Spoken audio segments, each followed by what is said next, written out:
Welcome everyone. Good morning and welcome on the second day of the European Fire Safety Week. Today we're going to discuss the second webinar, and it's about the dangerous reduction in escape times. My name is René Hagen. I'm a professor of fire safety at the Institute for Safety in the Netherlands, and besides that I'm one of the core group members of the European Fire Safety Alliance. Today we are discussing about the focus area number 2 of the European Fire Safety Action Plan.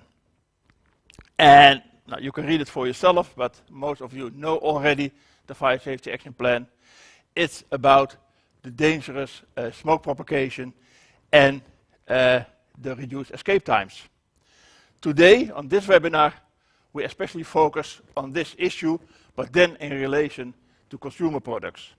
So we're going to look to upholstered furniture and mattresses, to cables, to smoke detectors, and what is their contribution in the benefits and the needs we have to reduce the smoke propagation. This was in the newspaper last weekend. 2 fires in the Netherlands, on Friday night one and on Sunday night one. And this is exactly where it's about. I will give a little translate because it's in Dutch, but one of the fires is a domestic fire. We don't know the cause at the moment, but 1 fatality and 6 serious injuries. And the other fire is in a home for elderly, a normal domestic building, but most of them are elderly who are living there independently. A fire broke out in the corridor due to the scootmobiles, and 32 people needed to be rescued by the fire service. Fortunately, no one was injured, but this is exactly where it's about today. The flammability of consumer products, the smoke propagation in the building, and the vulnerables like the elderly. This is the program for today.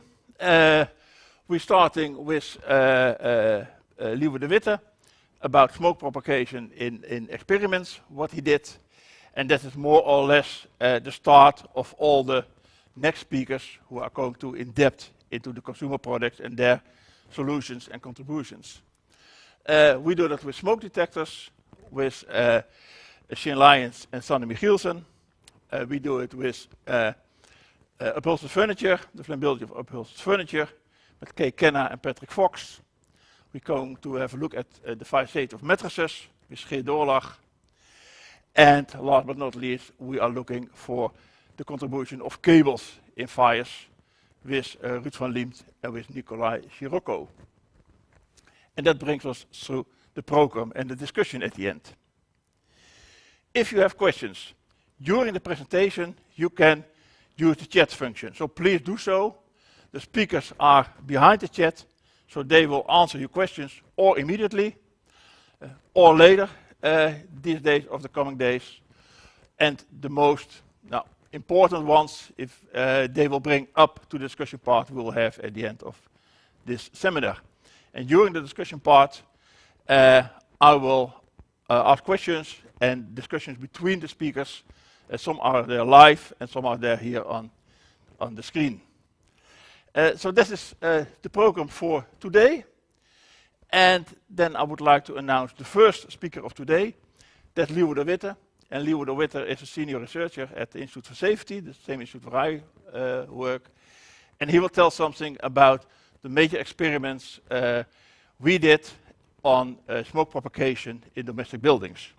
Last year at the European Fire Safety Week, he presented the results of the study. Today he will focus especially what does it mean for the smoke production from consumer products. So what's the relation between all the items we will discuss today and the results of the test. So now I will give the floor to the presentation of Liewe. Hello and welcome at this presentation on smoke propagation and the focus on product safety. My name is Liewe de Witte. I'm a researcher at the Institute for Safety.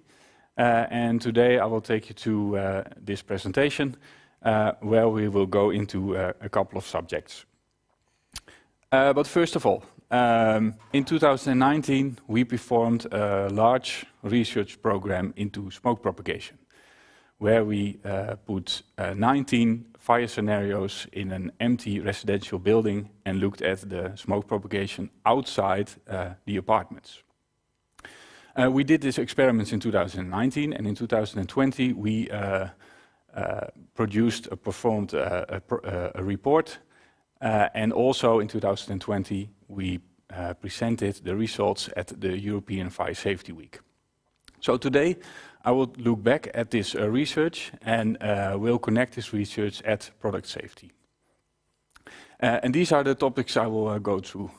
First of all, I will go and look a bit at this research, so look into the context. I will go through the results very briefly, and then I will look at the chain and cascade approach to go from all the different fire stages when you look at a fire scenario. And then I will make the focus on product safety. And actually this will be an overview of all the presentations that you will see in this webinar today. And at last, I will look into the significance for practice. So first, the results, or actually the research on smoke propagation. You see a picture of me at the site where we performed the experiments. And as you can see, here is one of the experiments where we put a sofa on fire. And if you look closely, you can see that only a small part of this sofa is burned. But first, context. If we look at some statistics from fatal fires in the Netherlands over the years 2008 till 2017, you can see that if you look at causes of fire, the largest cause is smoking, so human behavior and smoking, for example, on a sofa or on a bed. And you can also see that cooking, open fire and electoral causes are the main causes if you look at fatal fires.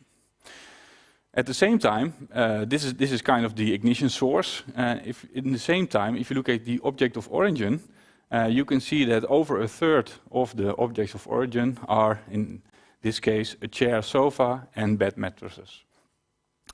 You can also see that an electrical device or some electrical cause can also be the object of origin when it's an electrical device, which you can see here in the figures, which is 11%. Some other figures, if you look at smoke alarms, for example, we saw in the fatal fires that in 46% of the cases, no smoke alarm is present. Actually, in the Netherlands, we have a really high smoke alarm, high percentage smoke alarms in dwellings.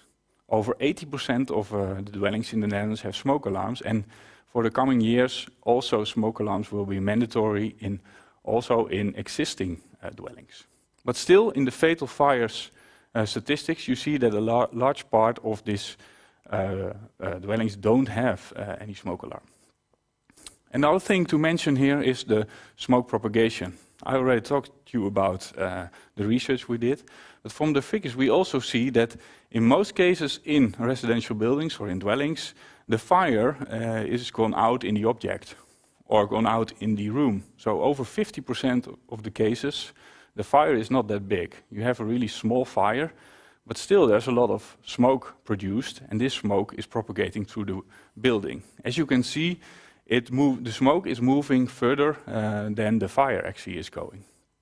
So in a lot of cases, you have a fire in the object, in the room, and smoke outside of the dwelling, actually outside of a floor, actually going over more floors in a residential building. This is one of the reasons why we did this smoke propagation research. We wanted to know how far the smoke was going into a building and what happens. What is the effect, for example, on the possibility of escape and survivability. But first, if you look a bit closer to smoke, what is smoke? And you can define smoke as some substance containing solids, liquids and gases. The solids in this case are the soot, The black particles you see when you look at smoke.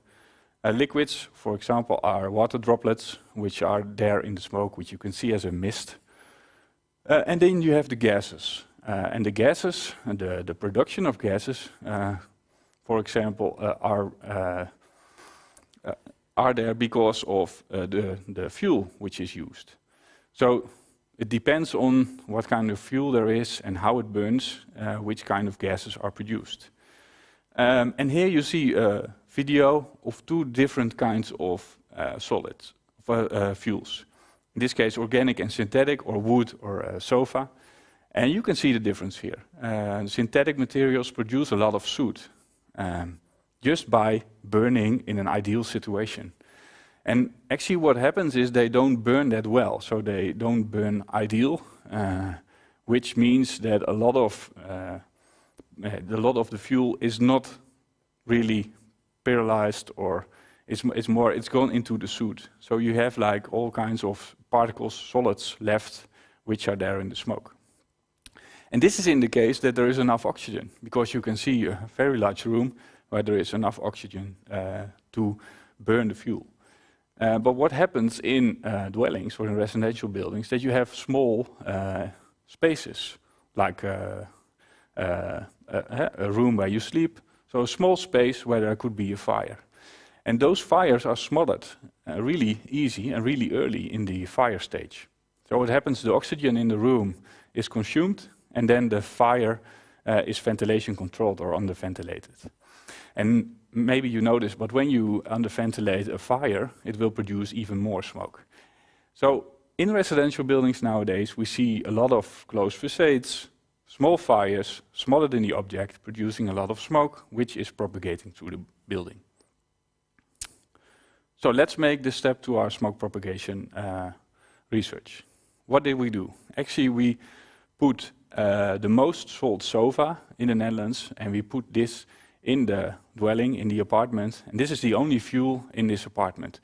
And we burned this sofa on the same place, with the same ignition source on the same place placed on the sofa, and then we looked how the smoke was propagating. And in this research we measured inside the fire room, but also outside the corridor and other apartments, and on other floors we measured temperature, heat flux, gases, pressure, visibility, and we also looked with cameras inside the building how the smoke was propagating. And because we used in almost all the experiments the same fuel, we could really good relatively compare those results. So here is the first video. I will not go into really detail of the results, but what I have is a couple of videos which really show how the smoke is propagating and what are the key things. So here you see a video of the corridor. You're looking into the corridor, and I will start the video, and at this moment the door of the apartment is opening to the corridor. What happened, this is after 5 minutes. So the fire in the sofa is there for 5 minutes with a closed door, with a closed facade, and then the door of the apartment is opened. So let's start the video. So when the door is opened, you see the smoke like a wave moving through the corridor. And you can see the signs here put on 1.5 meter, which gives you a clue of the visibility. So the sign with the number 2 is at 2 meters from the camera. And if you count it with me, you can see that after 10-15 seconds, the visibility in the corridor at 1.5 meters is completely gone. And this is at the end of the corridor. And just to be clear, only this sofa is burning in this apartment. And maybe you think, okay, the whole sofa is on fire. Actually, it isn't. It's just a small part of the sofa which is on fire. A seat cushion, a backrest, and that's it. Not the whole sofa. So what does this mean? This means actually that when there is a fire in the apartment, when you open the door, even if you open the door for a very short moment, smoke is entering this corridor and will fill the corridor, and the visibility will be gone within seconds. And actually also the gases, for example, the carbon monoxide concentrations will be really high in this corridor, which leads to no possibility for escape and even can lead to life-threatening and fatal situations. So that was the view of the corridor. Now I have a view of the opposite apartment. So this is the apartment on the same corridor, but on the opposite of the fire compartment. And you're looking at the door, which is the door to the corridor. And I will start the video. And sometimes the video will have a black spot, which is the video has been cut, so it makes some jumps in time. And if you look closely, you can see that there is smoke entering through the cracks and the seams around the door, entering this apartment.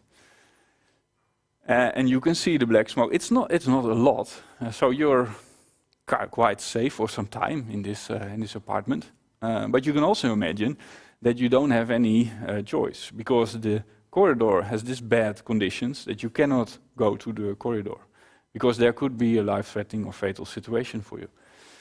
So what happens here is that slowly smoke is entering this apartment. And this is not any fancy new smoke-resisting door. It's just the normal doors which are used in the Netherlands as a separation, a fire separation.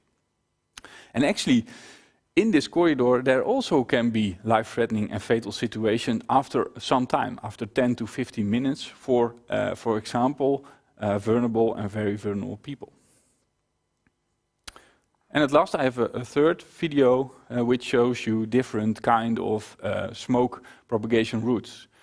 I will start the video, and you can see here that smoke is entering through the ventilation shaft. And this is actually on the second floor. So this is on the floor above the fire apartment. And also through ventilation shafts in the corridor, there could be smoke propagated through the corridor at higher levels. So at, in this case, also at the second floor.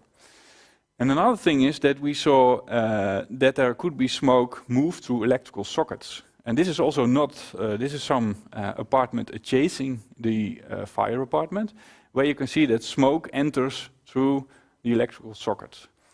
So there was a connection between those apartments. And actually you could also see that the smoke here is not the same black smoke as you saw in the corridor.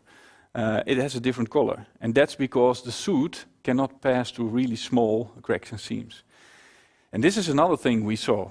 Adjacent the fire apartment, in the corridor and adjacent rooms, there could be really the same movement for soot and gases. But if you go further into the building, gases tend to move further in the building than the soot.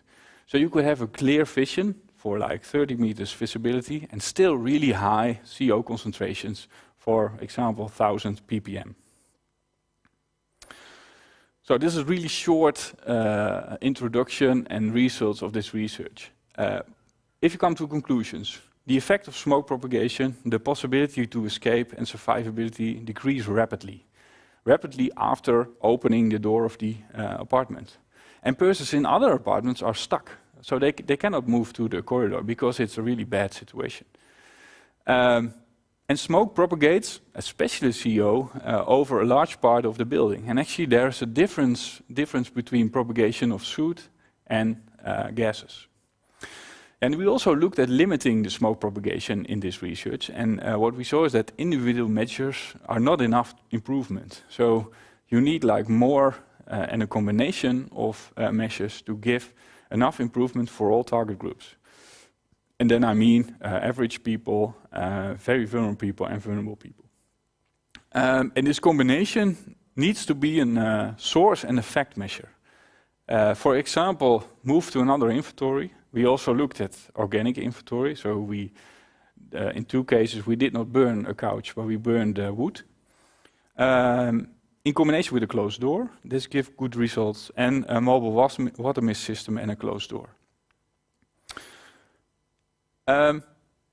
Okay. So from this research, what is the connection to product safety? If you look at the different stages of a fire scenario, you can start in front. And this is what I'm going to do. I'm going to move through all those different stages. And I call this a chain or a cascade approach. So let's start at the ignition. Most of the time, we see that the ignition is caused by a damage from for example, chargers or batteries or other things which are caused by a damage of a product. And they can become an ignition source. And still you have the common ignition sources such as smoking, open candles and that kind of stuff. Actually, the combination smoking on bed when you're elderly, it's a really bad and actually a fatal combination. But it's good to have more focus on ignition sources. For example, the chargers, when you see that they use not the authentic cables from the manufacturer, but they buy cheap cables, for example, on the internet, they can become an ignition source because they don't have the right product safety measures in them. And of course, then you have the object. I already told you, the object is very important. We see in those figures that a lot of times furniture, for example, sofas and mattresses, are the object of fire. And of course, those objects don't burn on their own. You need an ignition source. But when they burn, they produce a lot of heat. The fire is developed rapidly over the product, and they produce a lot of smoke. And the next stage is actually the room. And also in the room, you can look at different kind of measures you can take. For example, you could have your doors closed. And there's a real big difference inside your apartment if you have your doors closed. Here you see an example of a fire room and adjacent room in the same apartment where the door is closed. Of course, you'll be safe for some time in this room, but still smoke can enter this room. Other approach, this is also what we research in our research, is for example, sprinkler water mist or mobile water mist system, which is here some picture of it. And of course, smoke alarms. Smoke alarms are very important to detect and to alarm people in the home. But still, something to mention or something to take from it, the smoke alarm on its own doesn't do anything on the fire. Where, for example, a water mist system will try to put out the fire or at least keep them in a small stage. And then you move actually to the stages or the cascades where we have effect measures. So in the first three stages, it's really good to look at source measures, which are trying to avoid ignition, trying to avoid fire development, or break down the fire development. Most of the time, legislation is put on this kind of cascade and the dwelling cascade. Or I should say, you have fire separation, smoke separation, and that kinds of stuff, which you see here. And if you look after the dwelling, for example, in the corridor, most of the time in the corridor, it depends on how much escape routes you have, and materials used in this kind of escape routes. In this kind of stage, there are no source measures. It's all about effect measures. So there is an effect. I have smoke. How can I escape the building safe and easily? And of course, a stage bigger, on the building stage or building cascade, you also have to look at what kind of materials are there. For example, if you have a really flammable facade, this could involve a great part of the building. And of course, you have to try to avoid this kind of a scenario. And the last cascade is outside of the building, actually the environment. You could have lots of smoke produced from building fire, which can easily go to the surroundings and, for example, can lead to closing roads or escaping people in the environment.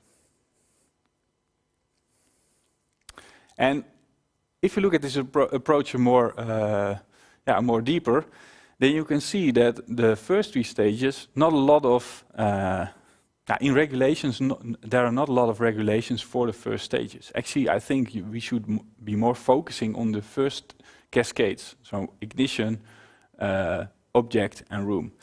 And those are the source measures, so avoiding fire development, or breaking it down in a really early stage. But you could also use these cascades for target groups and stakeholders. Where do I have to look for different preventive measures and which kind of stakeholders are there? And it is a link to an escape scenario. So if the smoke or the fire is still in an early stage, there's a different escape scenario or action perspective than when you are at a larger or at a higher cascade. And it gives you a prioritization of focus areas. So this webinar is all about increasing escape time.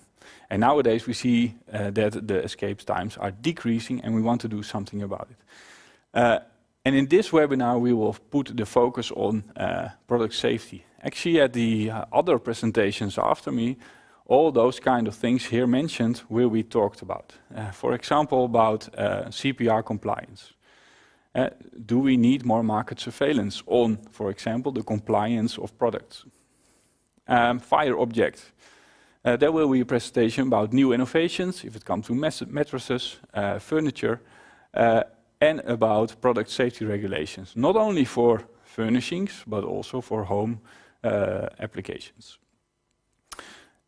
And I think a third thing to mention here is consumer awareness. We need to make this consumer aware, and that's really difficult because a consumer has its daily use. And if you have to do something else, or if you have to react on something only in case of fire, it's really difficult to make sure that people do this. So behavior with this consumer awareness is very important. And we have to look at action perspectives. In the Netherlands, for example, we tell people in a fire, always go outside of the building. But I showed you some videos where people maybe get stuck. And then it's not the best move to go to the corridor and try to escape your building. Maybe then it's better to stay in your building or go to a safe place inside your dwelling. But also all those things talked here and today about gives new opportunities. For example, circularity and sustainability. They could go hand in hand for fire safety, especially in the products. But still we have to make this combination. So what is the significance for practice then? I showed you a chain and cascade approach to bring more focus on different areas you want to go to and to look to. And I don't think we have to put all the attention on one cascade. We have to look at more cascades together. But still we have to do on every cascade, we have to try to make it more fire safe. And nowadays I see that the most focus is on regulations, which is not the focus on the first three cascades. So that's why I think focus more on the product safety should be there. And especially then the early stages of a fire scenario. And new developments such as sustainability gives new opportunities but also challenges. The challenge is to put in fire safety in those sustainability materials, for example. But the combination of innovation, encouragement, regulation and market surveillance is necessary. You cannot have only regulations and then not survey the market. You have to survey the market as well to know that the right products are there on the market. And nowadays, with the internet, a lot of different materials are entering our market without knowing if they're on the right product regulation, the product compliance. And we should look at different target groups. From our smoke research, we saw there's a lot of difference between vulnerable, very vulnerable, and average people. And we should look at the very vulnerable people as a solely target group and focus more on what's needed for them. But not only attention on the end user, I will also want you to pay more attention, for example, on manufacturers and suppliers. We could also try to reach out to them and try to make the products more fire safe. Okay, thank you for your attention. If you want to email me, here's my email address. If you want to have a look at our report of our smoke propagation research or something else, you can look it up at our website. Thank you again for your attention and have a nice webinar. Thank you, Leeuwen, for your presentation. The video of the smoke propagation in the corridor, I've seen it, I think, now 20 times, and every time I'm so impressive about the speed of the smoke propagation, how rapidly it goes, and how dangerous it is for the vulnerables, especially. Leeuwen, ended also with questions. So if you have questions, you can send him an email or you can use the chat function. And please ask all the questions you have. Then we're going to the next presentation. It's a double presentation. Shane Lyons will start, and then Sanne Michielsen will take over. Leo ended with, in his presentation, he said smoke detectors save lives. That's true, but how do they save lives? How many lives does it save? And how can we improve the use of smoke detectors? This is all about in the next presentations we have. So the floor is for Shane and Sanne. Thank you for inviting Sanne and I to speak on actions to reduce fire deaths in the home. As companies with a history in smoke alarms, EI is the leading manufacturer of residential fire and gas safety in Europe, and Smartware is a significant distributor in retail and online sales. We have frontline experience, and our voices are here to emphasise the benefits of fire safety in the home. In Europe, the cost of fire annually is estimated at 1% of GDP. According to Euroalarm, we spend more than 67 billion euros annually on fire alarm systems, suppression systems and similar products. There is no breakdown for the residential segment of that, but it would be less than 1%. Our offices, hotels, shopping centres, event centres and other work and social premises are very well regulated for fire safety. We have product standards, installation obligations and service requirements for these products, but not in residential accommodation.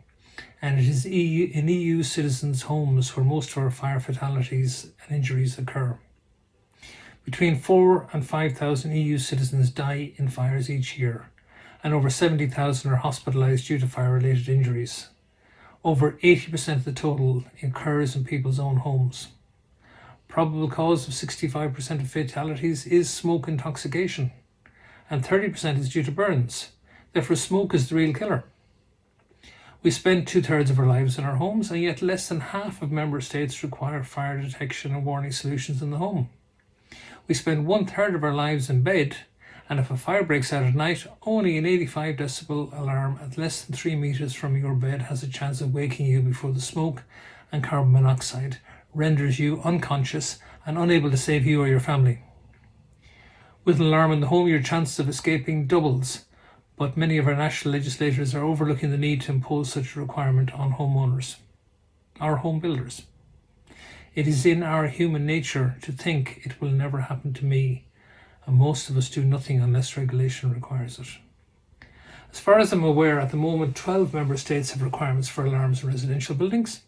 Ireland, Germany, Netherlands, Belgium, Luxembourg, Finland, Norway, Sweden, Latvia, Estonia, Lithuania and France. And in these countries, between 30% and 90% of homes are protected. And the benefits are evident, with falling fire fatality rates. Over the last 30 years, there's been a 65% reduction. This is not just due to alarms, but alarms have had a significant impact at reasonable cost. Europe has an excellent product standard for residential smoke alarms, EN 14604. This also falls under the Construction Product Regulation, which means no alarm should be put on the European market without being third-party certified. Regrettably, this is not always the case. Many online sellers deliver from outside of the EU, and so could be shipping products that do not conform. So be aware, be careful, and check the labelling. Resellers and marketplaces should have increased responsibility for the conformity of such products. Member states must devise their own installation regulations. Some have done so, but most have not. The US is always a prime example of the effectiveness of smoke alarm legislation and regulations. Smoke alarms became mandatory there over 50 years ago. Fire fatalities since then have declined significantly, and smoke alarms are now present in up to 95% of homes. But in 21% of fires in occupied residential buildings, there were no smoke alarms present. In another 30% of these fires, firefighters were unable to determine if the smoke alarm was present due to the destructiveness of the fire. Smoke alarms were reported to have activated in 61% of incidents and failed to operate in 10%. That could be down to batteries, the actual product failure, or age of the product. In another 13%, the fire was too small to activate the alarm. This reflects the higher incidence of fires in homes without alarms. Smoke alarms do not prevent fires, but they may prevent a fire from being reported if it is detected at an early stage, of course, and extinguished before the fire service becomes involved. Many of us here might have personal experience of this. A bedroom smoke alarm going off, and on investigation, it's a cheap phone charger cable bought by the kids that's smouldering. Fires in homes without smoke alarms may not be detected at an early stage, causing them to grow larger, require intervention, and thus be reported.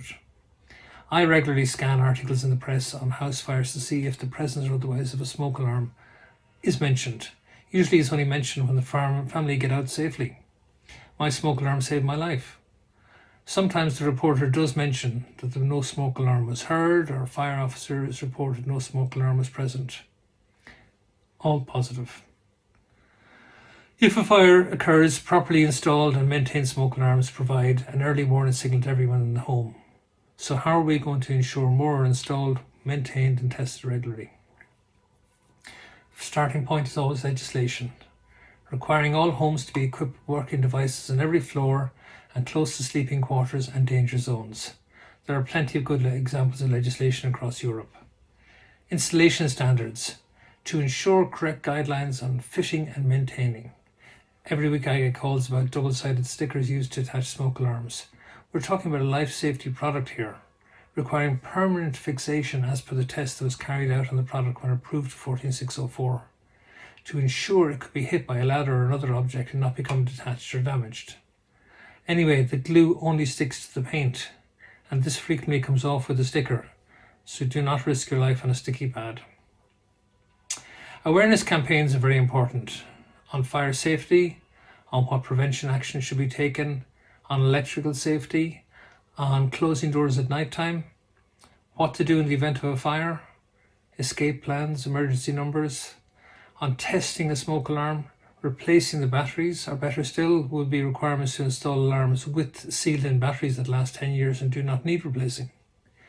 And then of the need to replace all smoke alarms after 10 years to ensure optimal performance.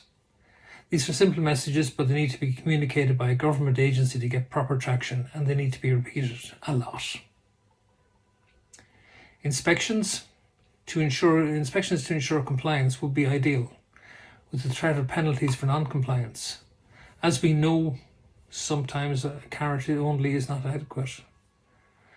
This can be a challenge when dealing with the private residents. We do have a liability to our visitors and neighbours. Insurers can request confirmation on forms of the number of alarms installed, and we know nobody lies on their insurance forms.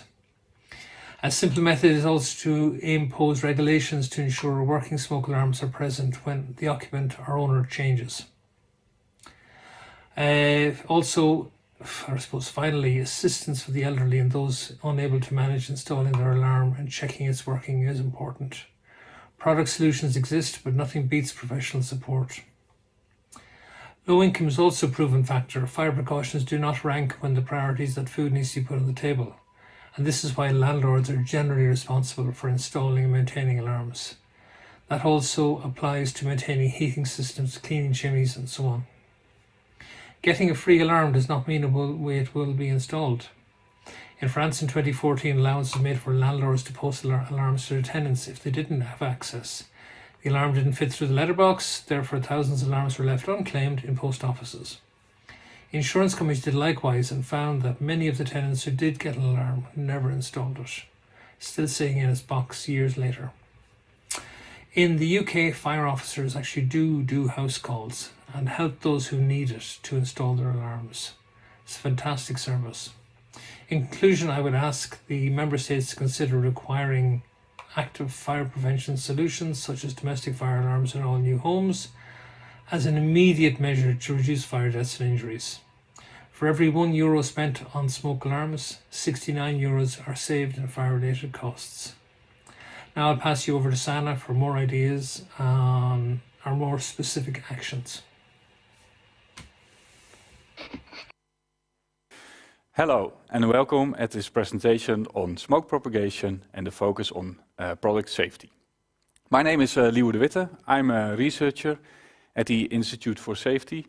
And today I will take you to this presentation where we will go into a couple of subjects. But first of all, in 2019 we performed a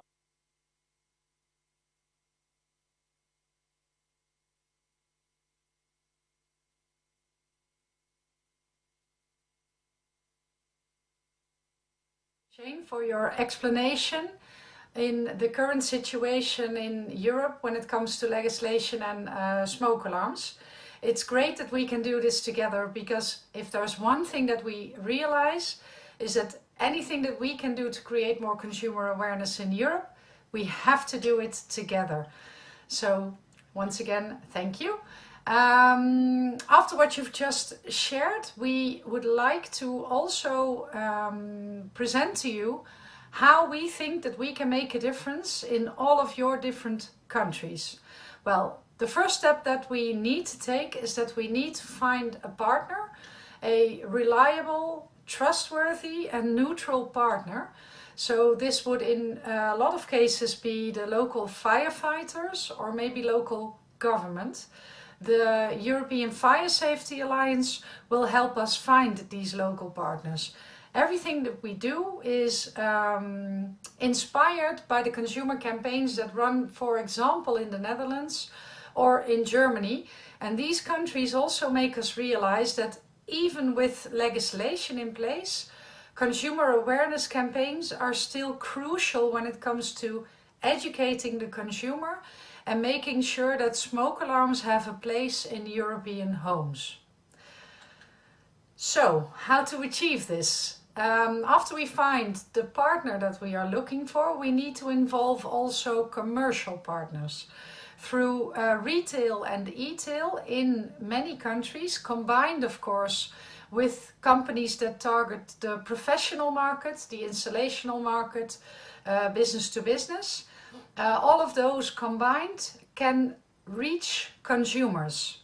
So we need to have companies included that have a commercial interest, because they can invest in the message and they need to know that this message is supported by the trustworthy partner that I've just mentioned before, and also that all other retailers and e-tailers in the market are participating. And this is why I cannot emphasize it enough. This is why we need to do this together. This is not easy, and it's not going to be easy, but we do have a plan and we do think that we know how to achieve this. There are a few steps that need to be taken. I will go over them with you one by one in the next slides, but this is the short overview. So the steps that we need to take is we need to create a working group. We need to find multipliers.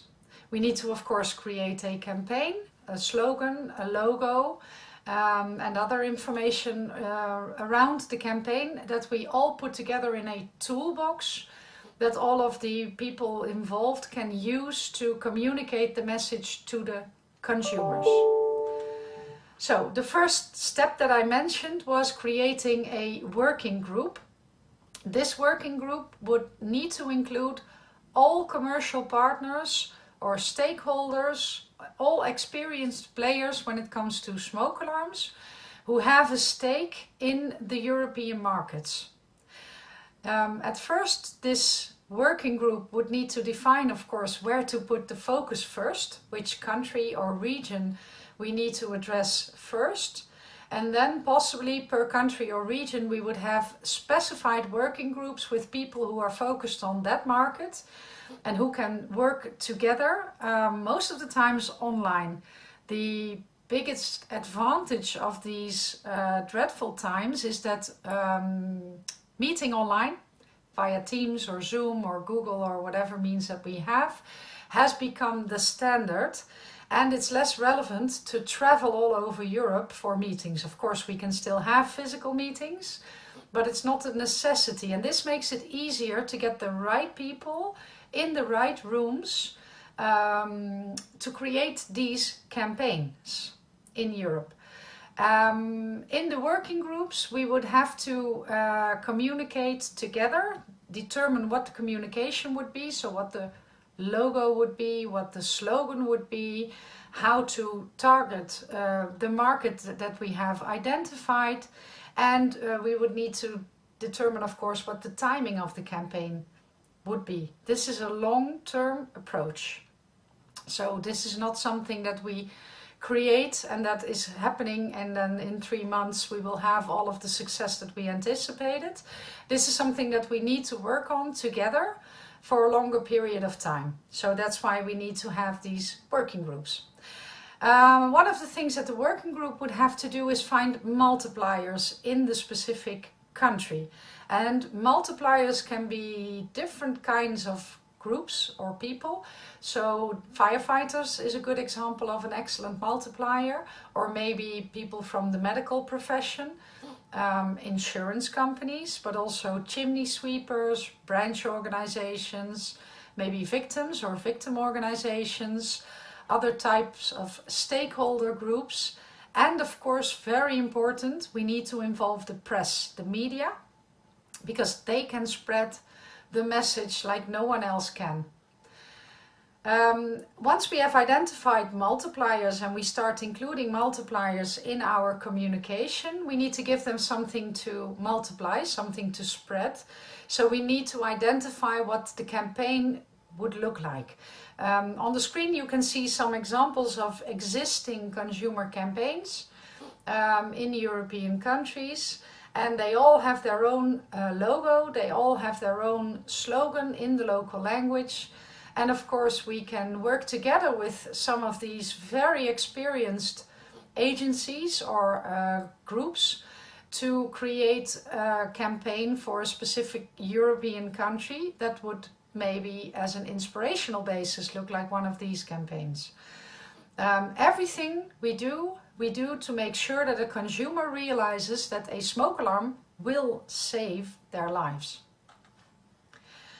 To create a successful campaign and to give the multipliers everything that they need, we would also have to create a toolbox, the toolbox for success.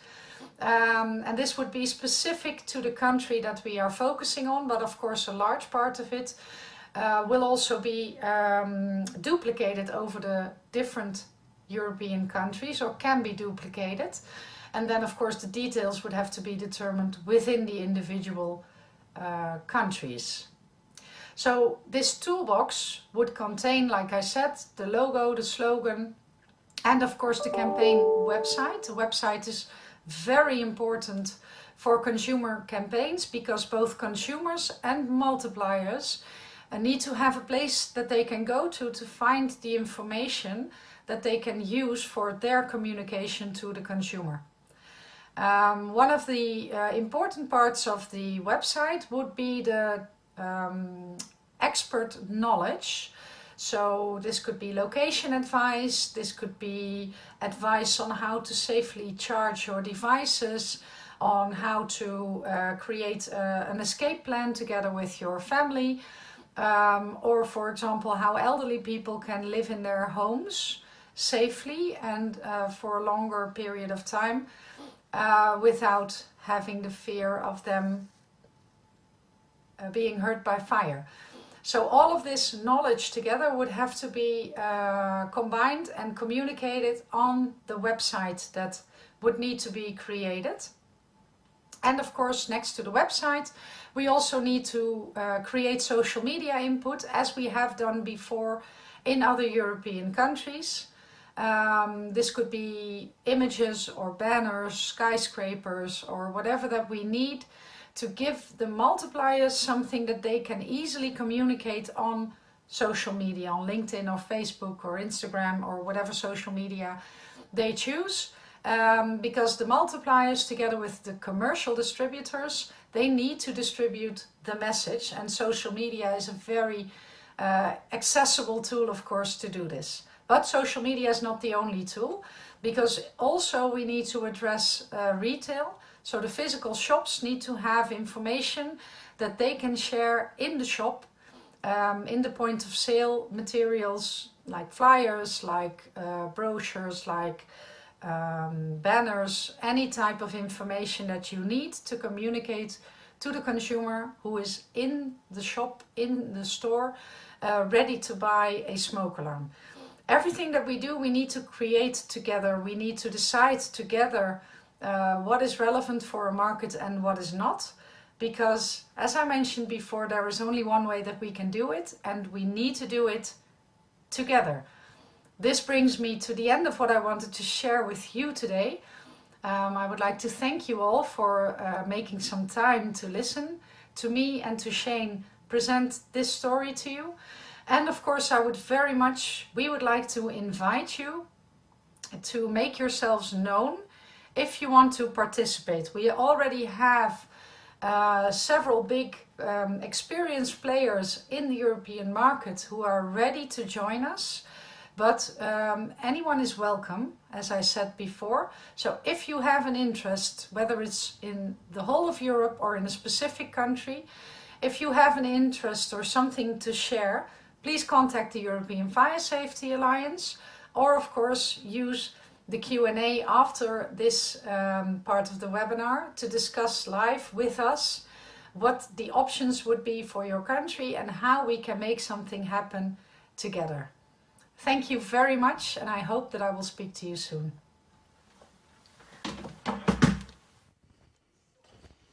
Thank you, Shane and Sanne, for your presentation. And sorry that Liewe interrupted between you, but we blocked Liewe now, so that won't happen again. Thank you for the presentation. You showed some impressive figures about the possible reduction with a broad application of smoke detectors, and you were applying for the campaign, Ask for Help. So if people want to help with your campaign, please contact Sanne or do it via the chat. And the Euro Fire Safety Alliance, of course, will be an active partner in this campaign, because it really is one of our major action points in the Fire Safety Action Plan. We continue to the next speakers. Again, a duo presentation with Kay Kenna and with Patrick Fox about the fire safety of upholstered furniture. Kay will lead us to the needs and the benefits of fire-safe upholstered furniture, and Patrick will lead us to the new directive. I always have to say the General Product Safety Directive. I hope I explained it well. So the floor is for Kay and Patrick. Good morning. My name is Kay Khanna, and I represent Lanxess on the board of directors of BSEF, the International Bromine Council. My topic today is the fire safety of upholstered furniture.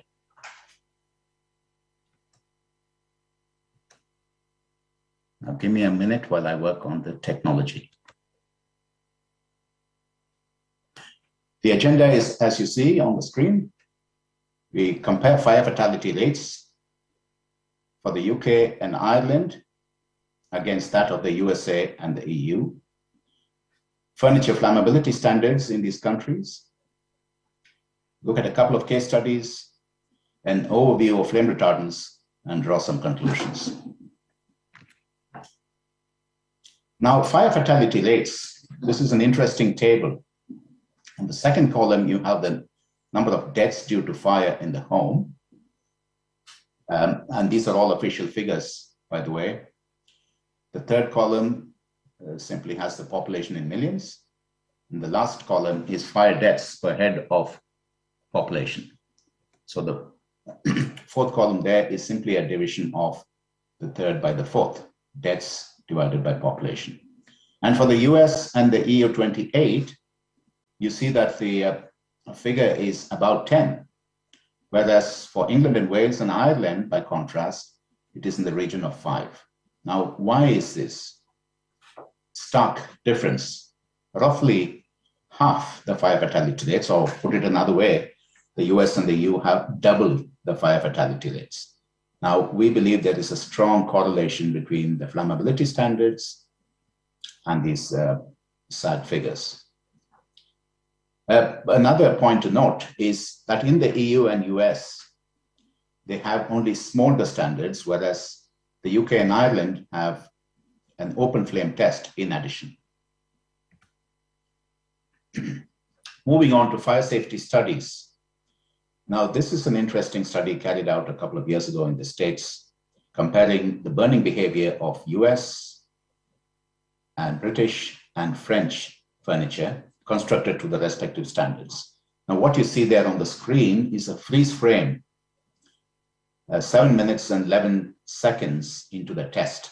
Now, clearly, for the US and French furniture rooms, the situation is completely untenable. Whereas in the case of the UK furniture, it's barely begun to get going, the fire, that is.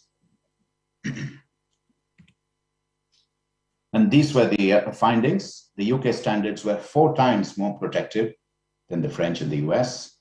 Time to ignition was 16 minutes longer in the case of the UK furniture, and there was less smoke produced. Another study, this dates back to 2010, was carried out by ACFSC at the Effectives Laboratories in the Netherlands. And this was a comparison of burning behavior of 27 sofas procured from shops across the whole of the European Union, comparing heat release rates, peak heat release rates, smoke production. So on the left chart, you see that the heat release rates, it's a jumble of figures, but the one in the red and the black represent the Irish and UK furniture. You can see that the heat release rates were lower, and on the right you see that they took much longer to actually generate the same heat release. So therefore, very similar to the US study, they are much, much safer.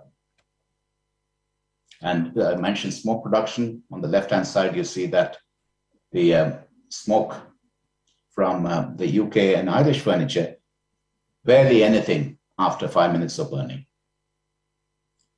compared, of course, to the other 25 member states. Likewise, carbon dioxide concentrations on the right-hand side. Now, this is a more recent chart. This is the US experience with furniture flammability standards. Now, what happened was in 2013, the California standard TB117 was revised, taking out the need for the open flame test. And since then, sadly, fire fatalities have increased by approximately 200 to 400 deaths per year. Now, is there a correlation? We don't know, but this is something to be observed. A correlation, that is, between the flammability standards being revised and the fire deaths. Moving on now to flame retardants. What is a flame retardant?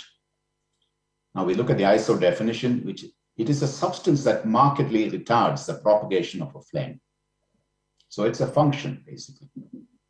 The typical chemistries are bromine, chlorine, phosphorus, nitrogen, aluminum, and magnesium. Flame retardants are used across many applications like electrical electronics, building and construction, furniture. And by retarding ignition, flame retardants provide more time to escape or intervene, especially for children, the elderly, and disabled. And they are just one technique to achieve technical conformity with the fire safety standard. Now moving on to the regulation of flame retardants.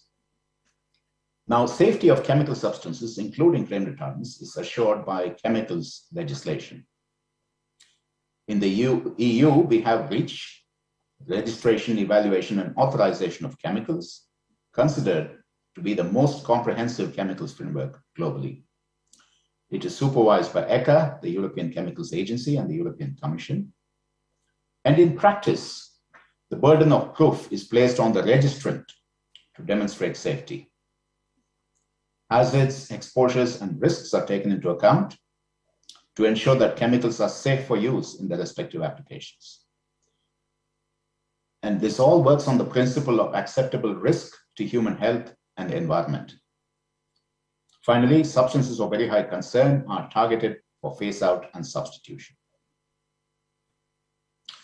So finally, just to draw some conclusions, UK and Irish flammability regulations, there is solid data demonstrating their effectiveness. So greater loss of life in the EU and US, and we believe there is a close correlation with flammability standards in these countries and regions. Again, we believe there's a strong need for the European Commission to take ownership in this area. Flame retardants are a critical layer in fire prevention strategies for the vulnerable. Both fire risks and chemical risks should be managed independently, no trade-offs. Finally, REACH offers the reassurance that flame retardants have been properly risk assessed and are safe. And that's all I had to say. Thank you very much for your attention.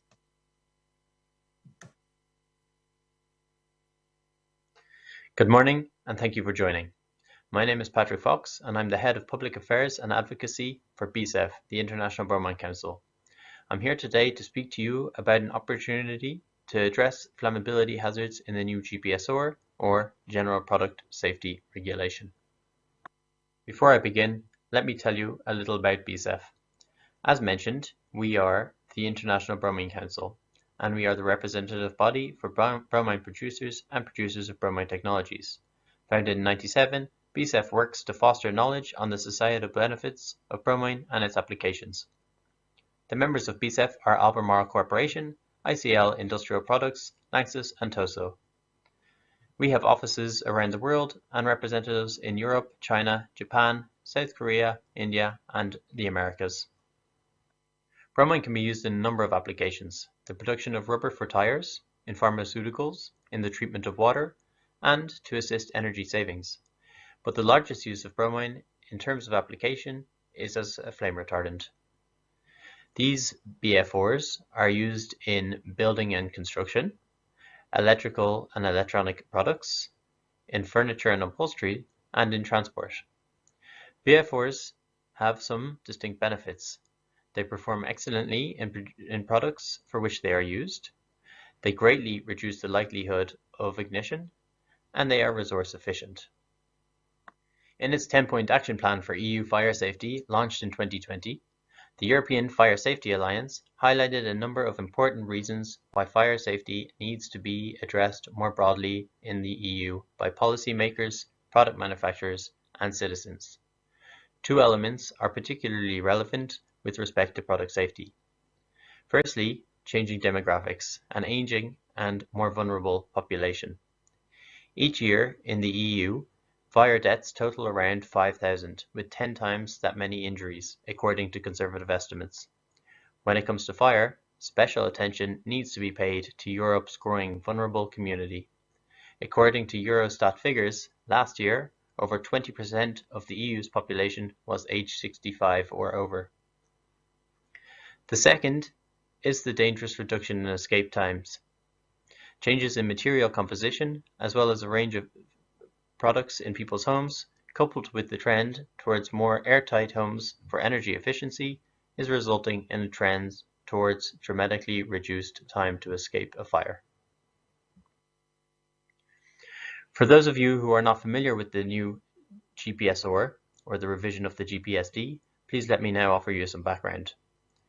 The General Product Safety Directive was introduced in 2001 and has provided a safety net for consumers and established the well-known EU Rapid Alert System.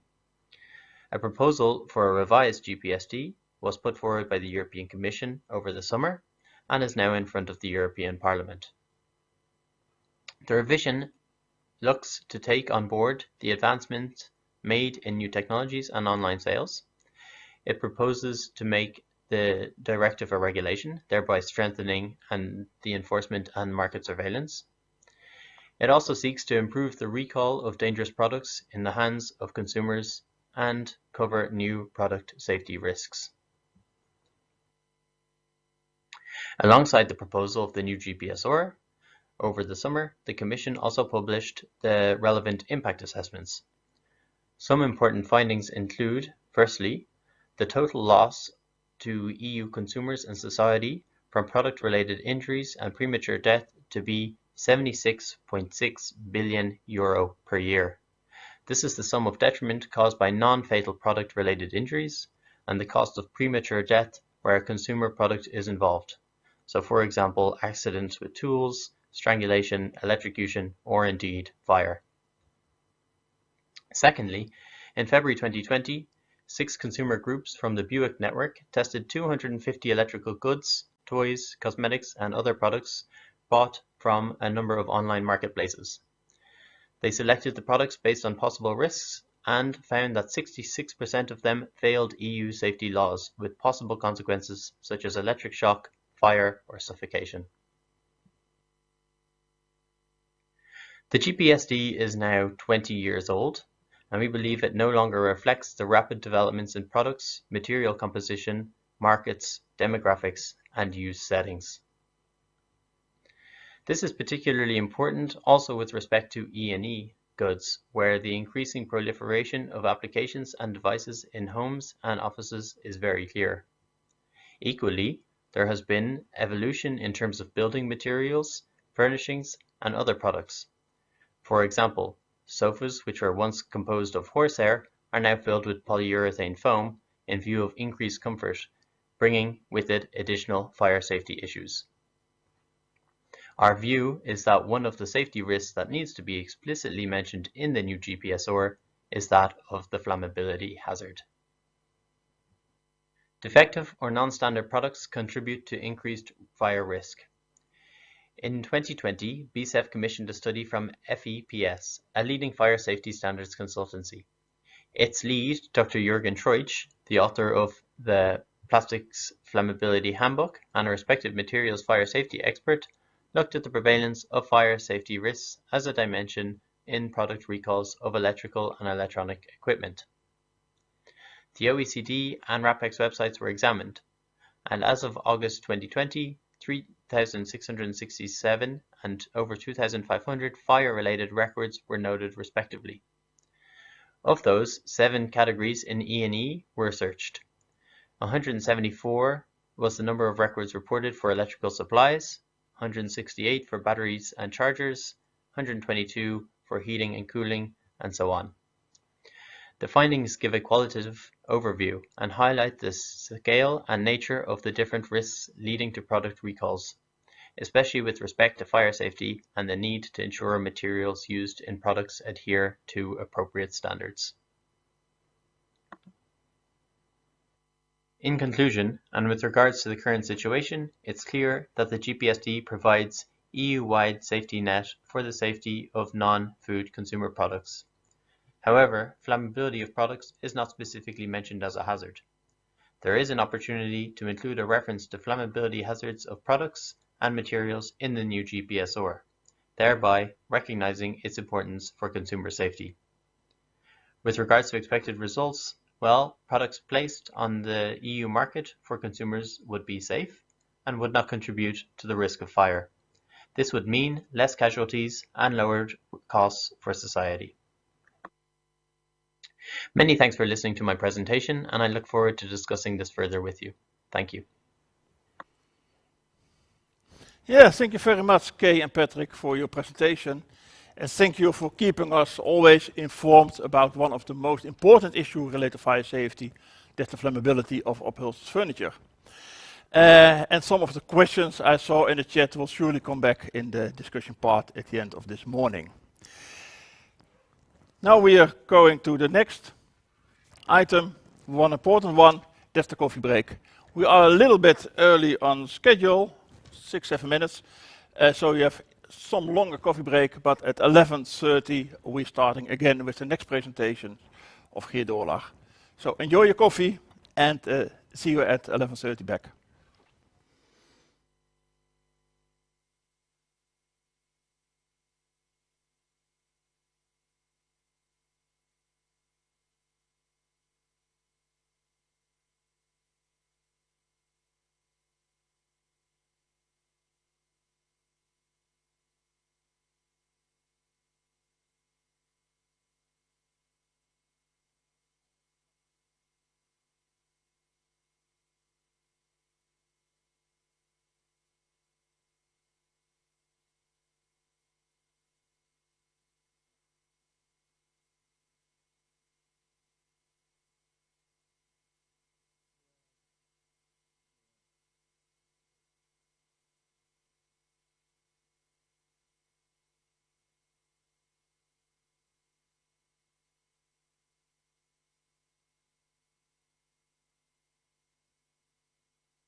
Welcome back after the coffee break.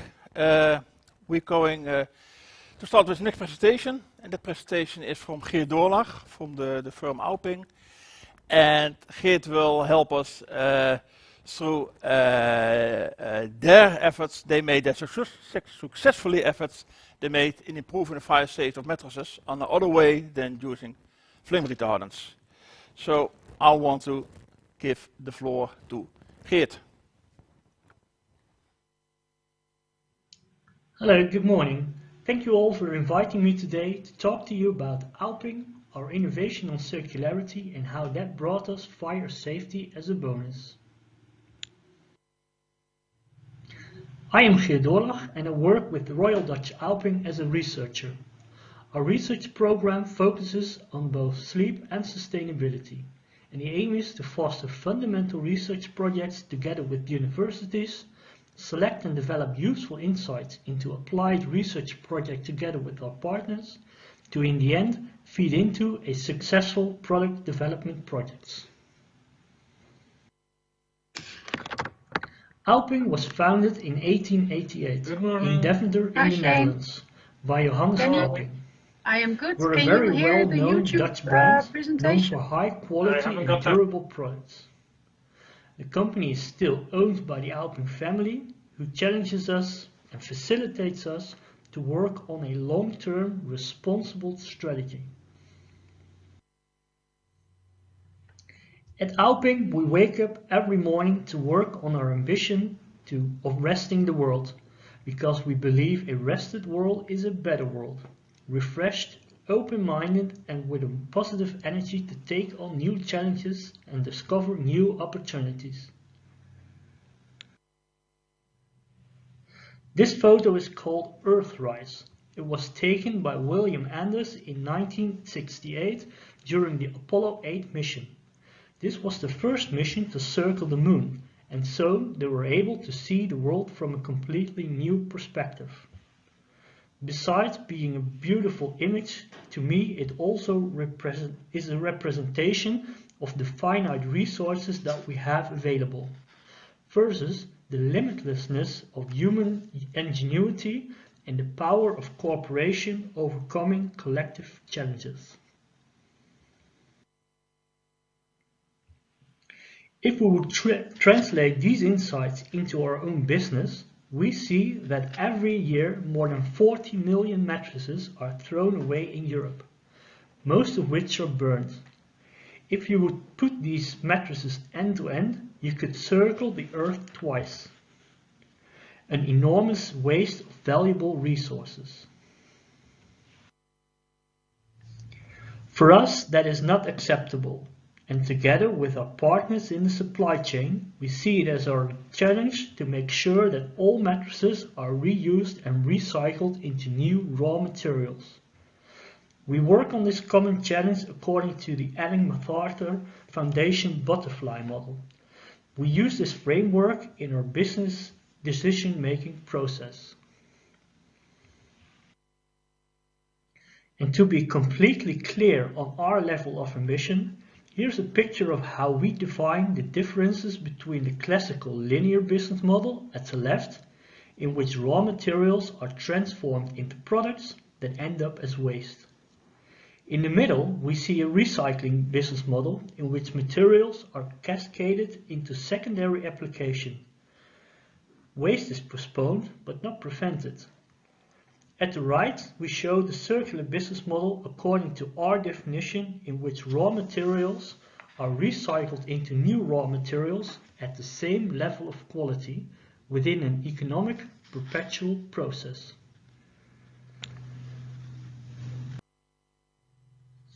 In 2009, we started our journey towards circularity with the Cradle to Cradle program. Over the course of the next years, we evaluated our complete product assortment and the materials that we use to make these products, from a chemical point of view, together with our partner EPEA. These evaluations focused on both cyclability and material health. On cyclability, we started to differentiate between downcycling and upcycling. With downcycling, materials are cascaded into secondary applications. With upcycling, materials can be recycled into the same application without quality loss. Next to that, material health is evaluated on a very profound level that goes much further than standard compliance procedures.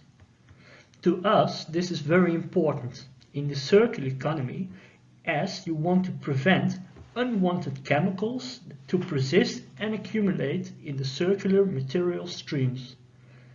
Where we were used to focus on, from an engineering point of view, on functionality and durability, we now also consider cyclability and material health.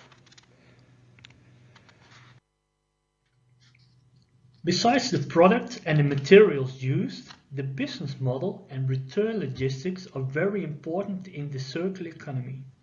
In 2011, we started the Alping Take-Back system, offering the service to our customers of taking back their old mattress at purchasing a new one. The mattresses are picked up, collected and processed by our partner Retourmatras, and they are recycled into other applications, such as a judo tatami. Dismantling a mattress is very hard when it's not designed for disassembly.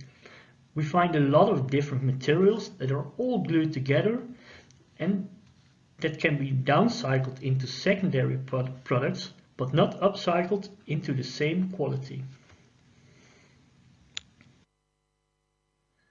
Merging all these insights gained over the years, we were able to develop a fully circular mattress together with our partner DSM Niaga. The circular mattress is designed for disassembly using the DSM Niaga circular adhesive, enabling full product refurbishment and monomaterial separation. The circular mattress is made of only two different materials, steel wire springs and PET polyester textiles. The PET polyester textiles are used in different applications, providing all functionalities we need for a good quality and comfortable mattress. So with the PET polyester textiles, we were also able to replace the polyurethane foams. In 2019, this resulted in winning the Circular Business Award presented by the Dutch Minister for Environment and Housing, Stientje van Veldhoven, to our CEO, Jan-Joost Bosman.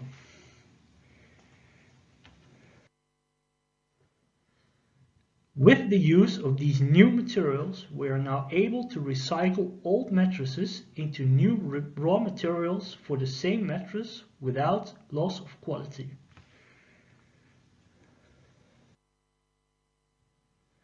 But with moving away from different materials, we also saw benefits other than cyclability.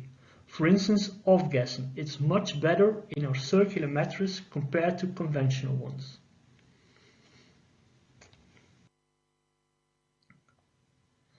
The fire safety of mattresses is also a known issue due to PU foams that are used.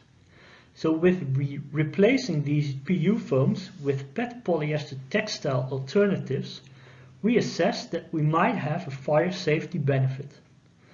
That is why earlier this year we did a research project together with the Dutch Institute for Fire Safety to validate our assumption.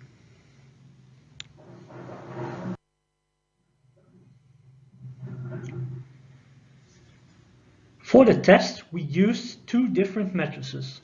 One conventional Alping Initio mattress with PU foams and the Alping Evolve circular mattress with PET polyester textiles. Oxygen also plays a role in the propagation of fire. The construction for both products are similar and based on pocket spring cores, so they are evenly ventilating.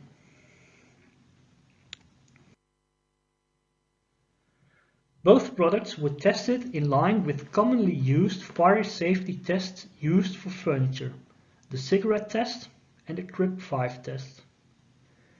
Next to the standard way of evaluating these tests, we measured the developed heat, carbon monoxide levels, nitrogen oxide levels, and oxygen levels in the room to be able to assess the survivability of the fire.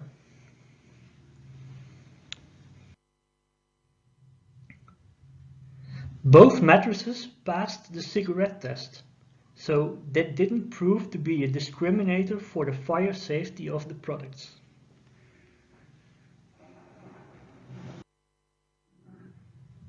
The differences in the CRIP5 test were much clearer.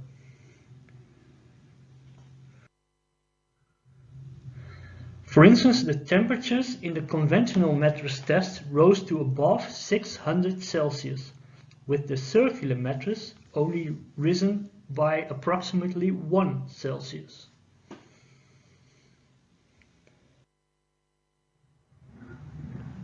Also, we saw that in the conventional mattress test, almost all oxygen in the room was consumed, compared to the test with the circular mattress.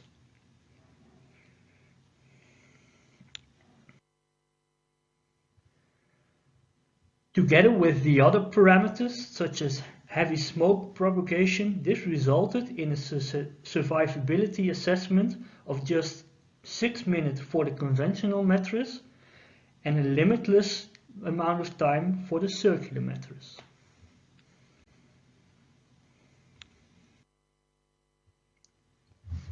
Based on our research, we come to the following conclusions. Select the right materials that don't act as fuel in a safe by design approach for furniture. The cigarette test is not a good discriminator for assessing fire safety risks. Besides flammability, smoke propagation should also be of concern in assessing fire safety risks.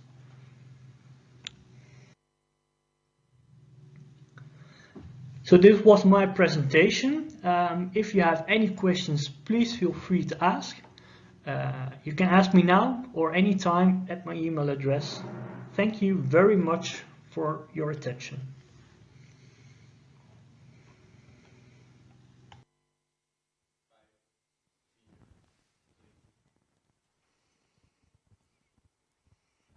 Thank you, Geert. Thank you for giving an insight in the impressive way you improved the fire safety of mattresses in combination with the sustainability, the circularity of this product. I'm surely in combination with the previous speakers, it will give some discussion later on this morning. Now we're going to move on to the last presentation, also a dual presentation from Ruud van Liemt and Nicolai Sirocco, and it's about another issue about cables. We saw impressive videos about fire safety of personal furniture and mattresses, but now you will see, I think, the same impressive test about cables.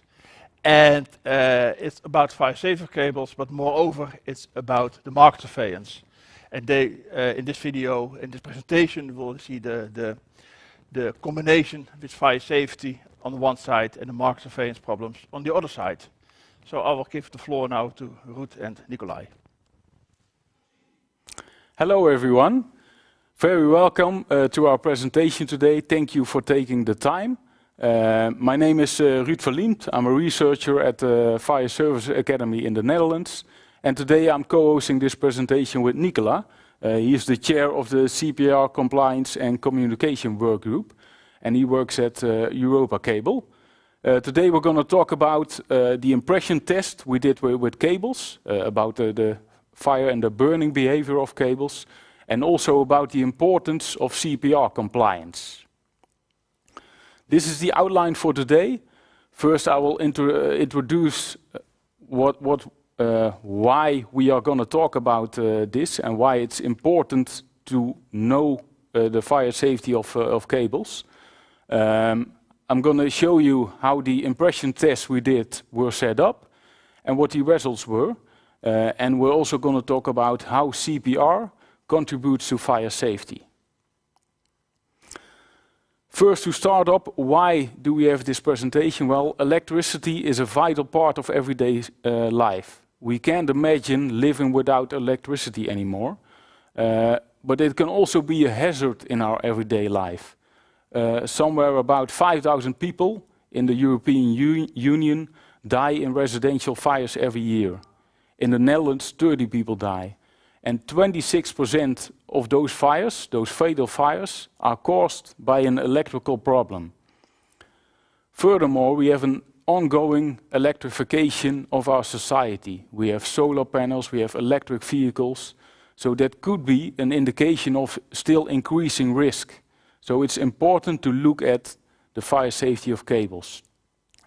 Finally, we've seen cables with no or a wrong CPR classification on the market, and that really made us to the point that we'll say, well, we're going to test the different type of cables and see what's the difference in burning behavior and also the routes of fire spread. Here we have the views of the impression tests we did. We did 3 tests, 1 or 2 tests, just a cable tray in the test room. 1 with a high performance cable, 1 with a basic performance cable. Ignited it with a pan of methanol. We measured temperatures, radiation and gases.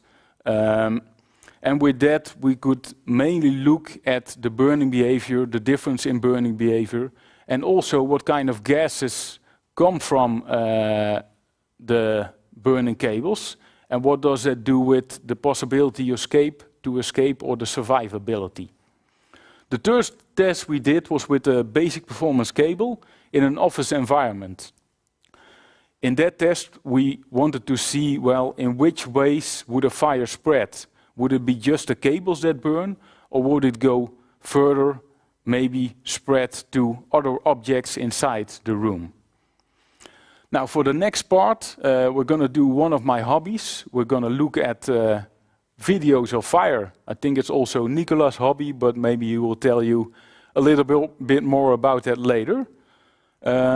Looking at the results from the test, I've made up a short video.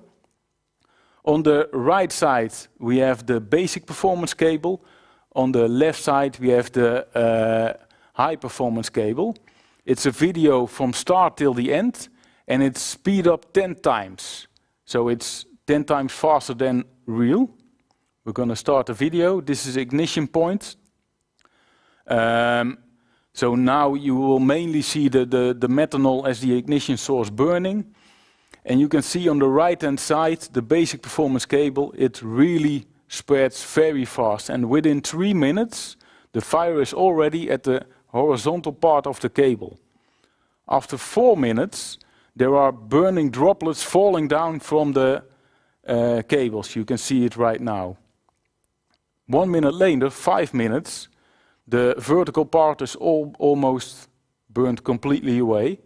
And just a few minutes later, after about 8 minutes, the cables are almost completely burned away.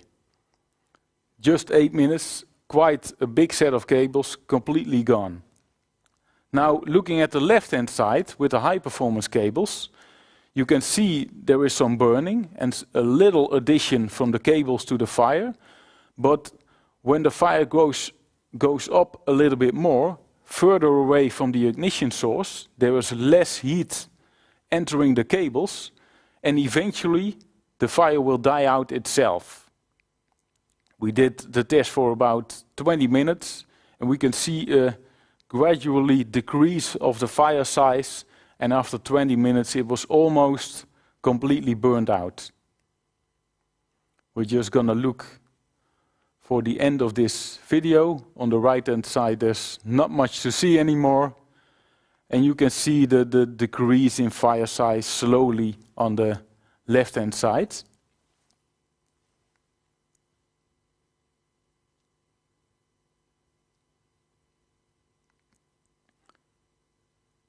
A little bit less every minute. Just some small flames now.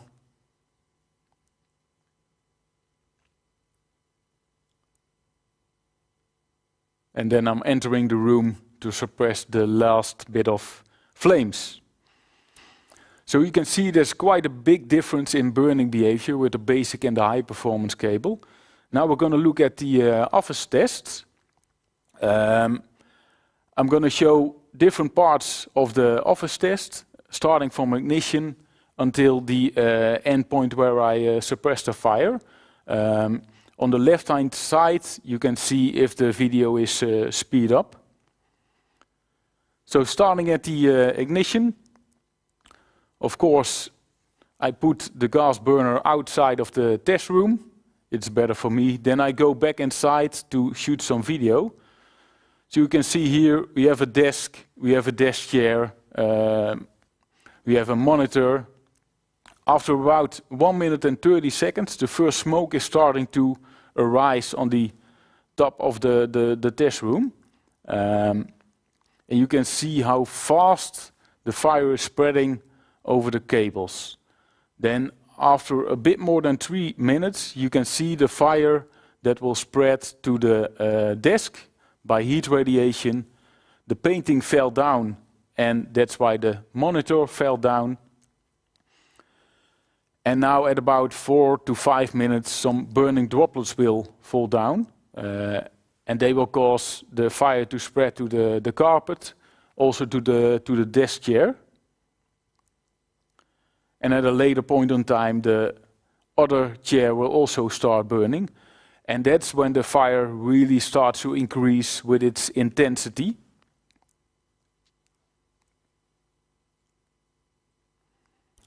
I'm still here now shooting the video, but it's about time for me to leave there because the fire is increasing in intensity. It's getting hotter.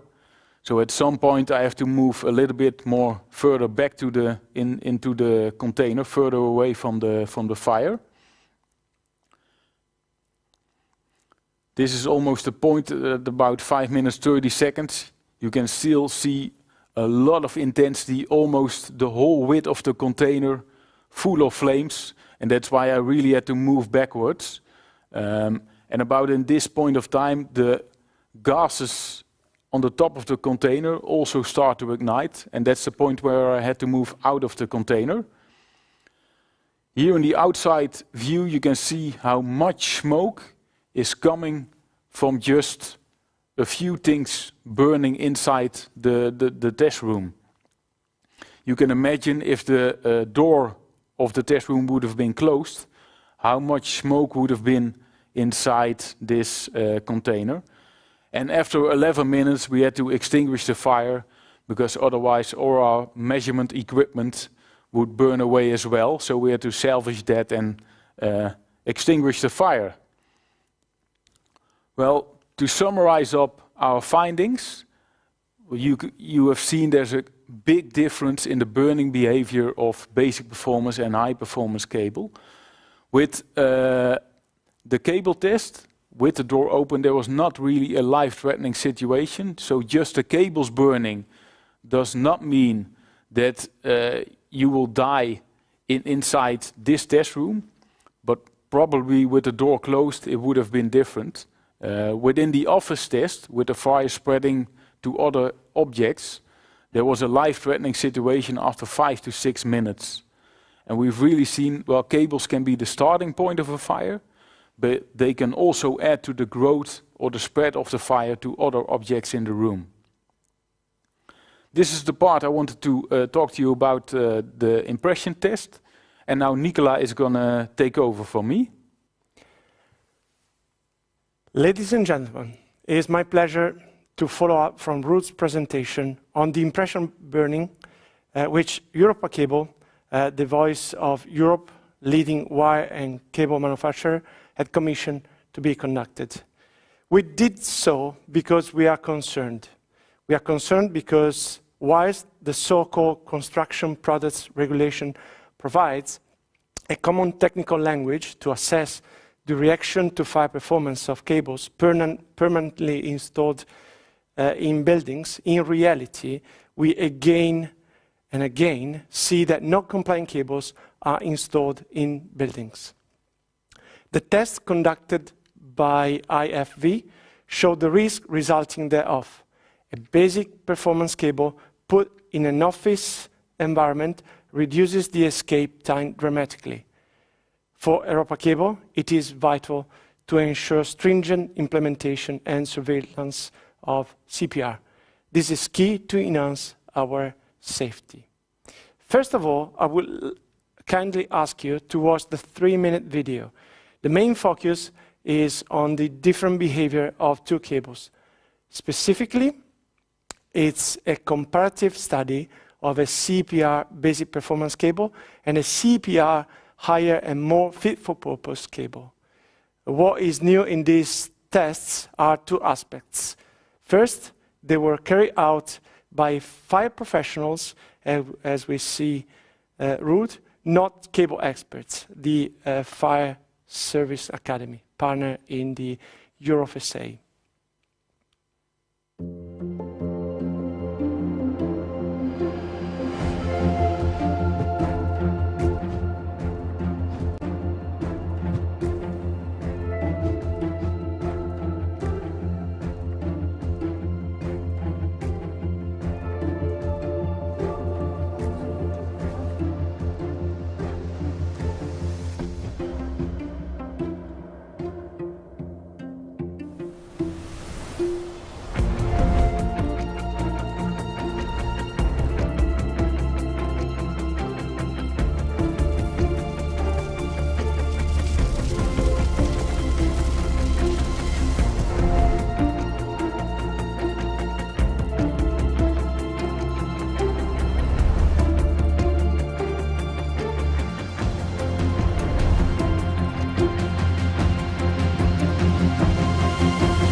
Secondly, the test environment is not the traditional lab where the cables are mounted in a specific shape according to the standards.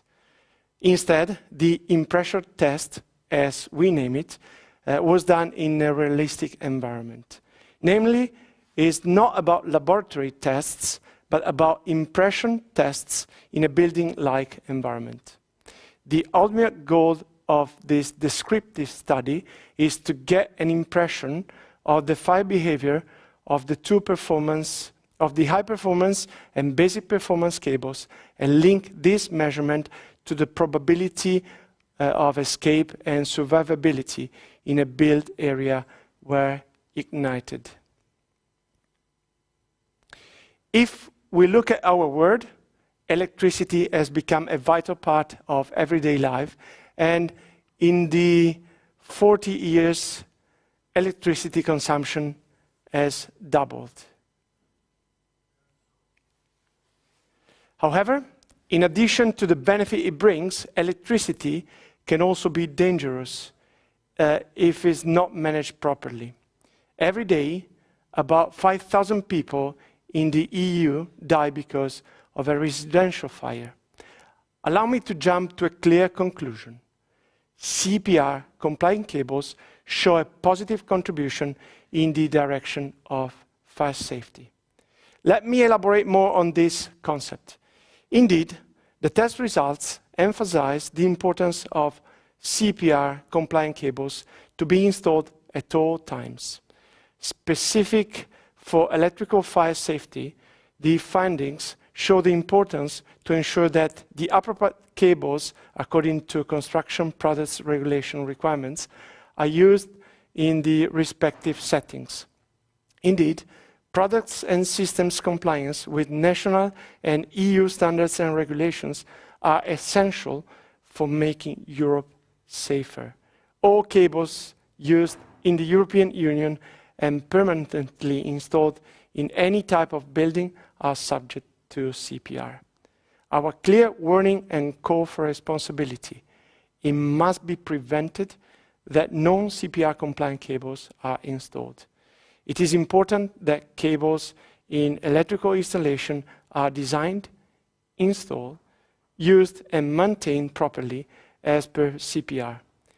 But even if cables are designed, installed, maintained properly, fire propagation over the cables due to another ignition source must be prevented as well.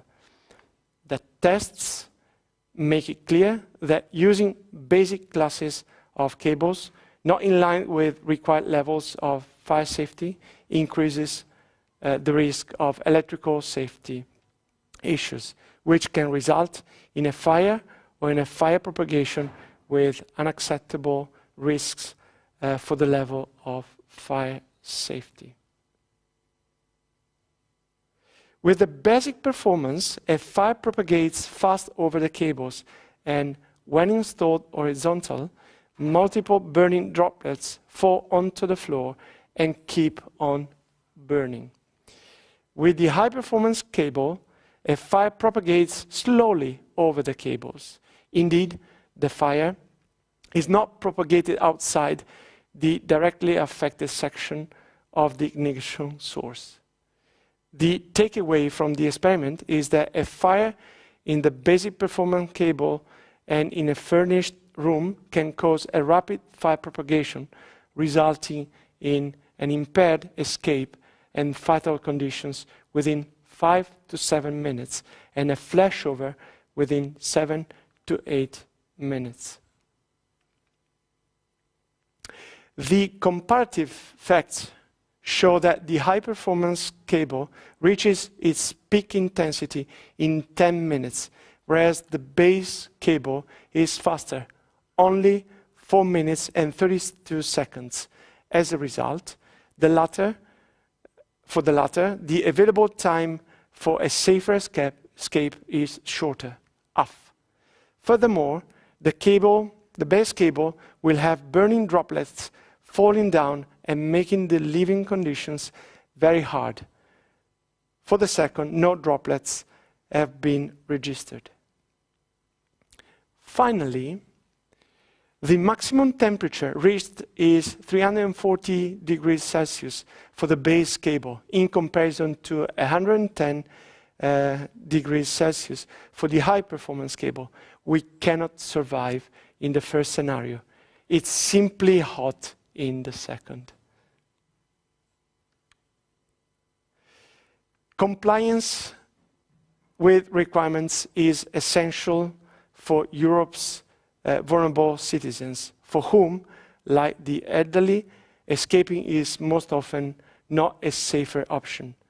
Electrical safety issues are mainly the result from an unsuitable design and inappropriate use of the installation and a lack of proper maintenance.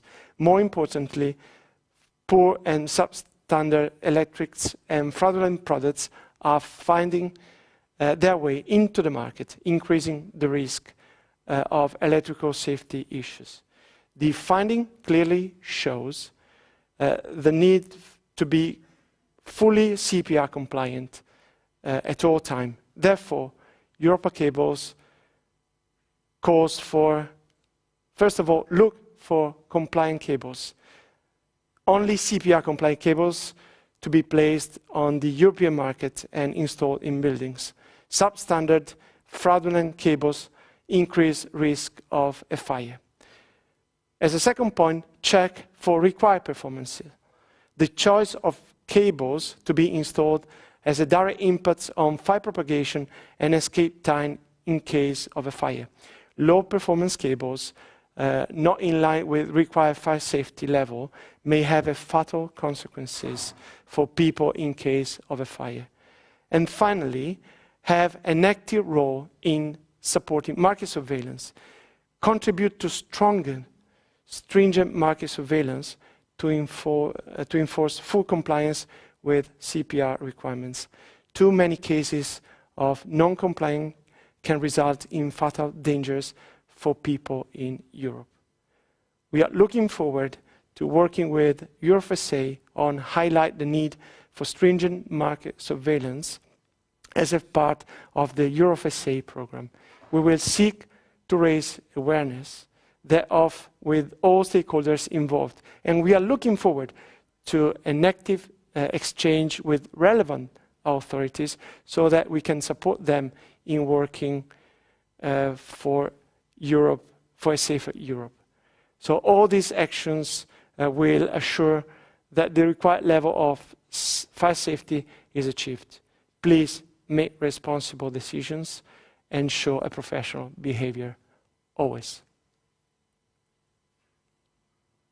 Thanks for your attention. Thank you, Ruud and Nicolai, for your presentation and the impressive video you showed us. And moreover, focus on the problem of market surveillance. And we surely need to work on it and be sure that next year the European Fire Safety Alliance will be a strong support, a strong partner in working on market surveillance in Europe. This was the last presentation, so we are now starting with the discussion part. We do that with some speakers here live in the studio and with some speakers who will, on a short moment, be on the screen. And we will have a 20-minute discussion, but please keep sending your questions on the chat, because after this webinar, the speakers will continually with answering the questions. Okay, I think we have everyone here. Welcome also the people on the screen via Teams. I hope you can hear me. If you have questions, and now I'm focusing to the people on the screen, don't use hands or whatever, just start speaking, no problem. I will start with some questions, but please feel free to interrupt, to bring up the items you find, and so on. Okay, my first question, and I start with Liwa. Liwa, you showed us the different target group. So you told us there's no one-size-fits-all solution, because you have the vulnerables and the average people and so on. But are there solutions, looking at the consumer products, that now as closely as possible will reach a one-size-fits-all? So what is the start we need to have before we can go further with other action points?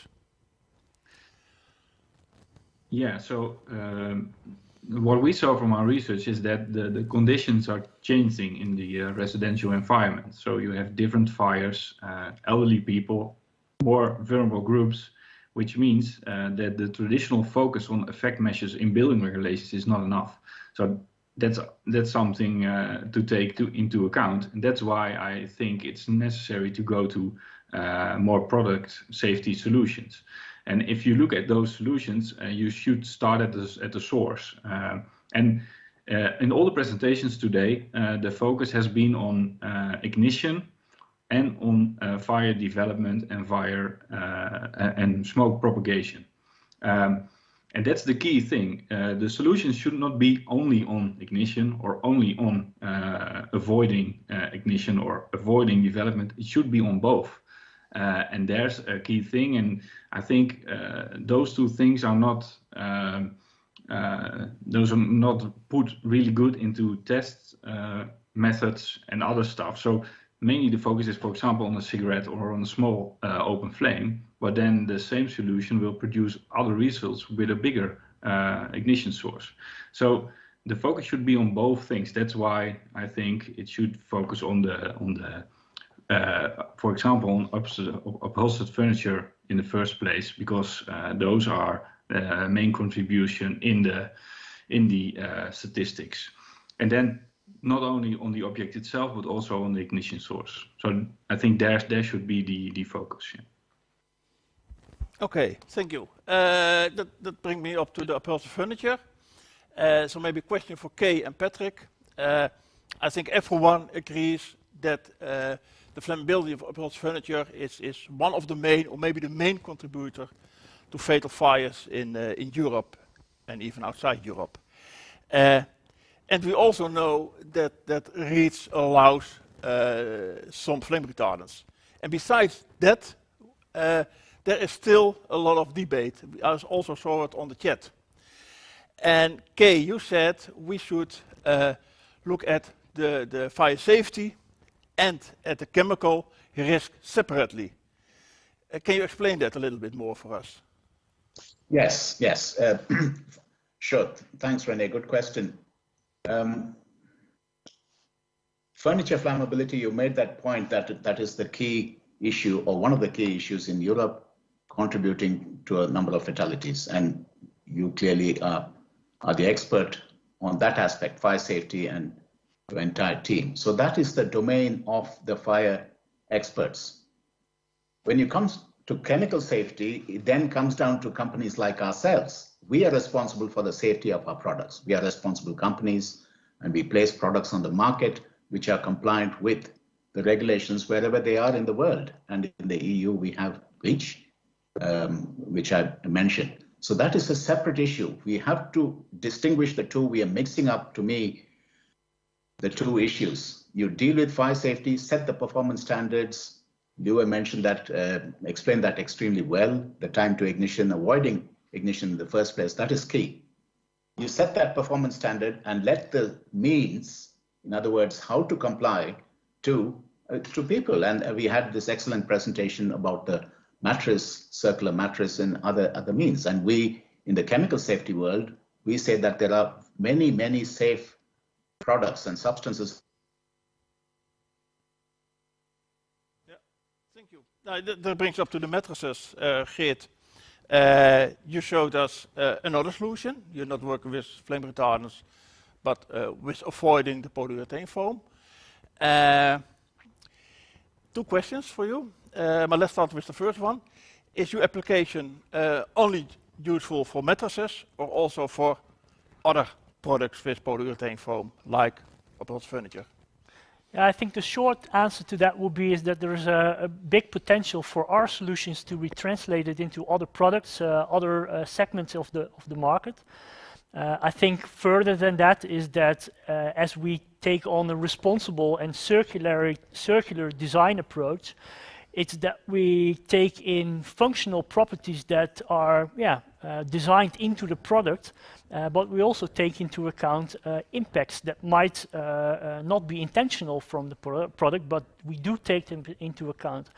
And I think, moving towards a more sustainable and circular society, it's very important for us to take into account the intended functional properties of a product, but also the unintended impacts that you can also check.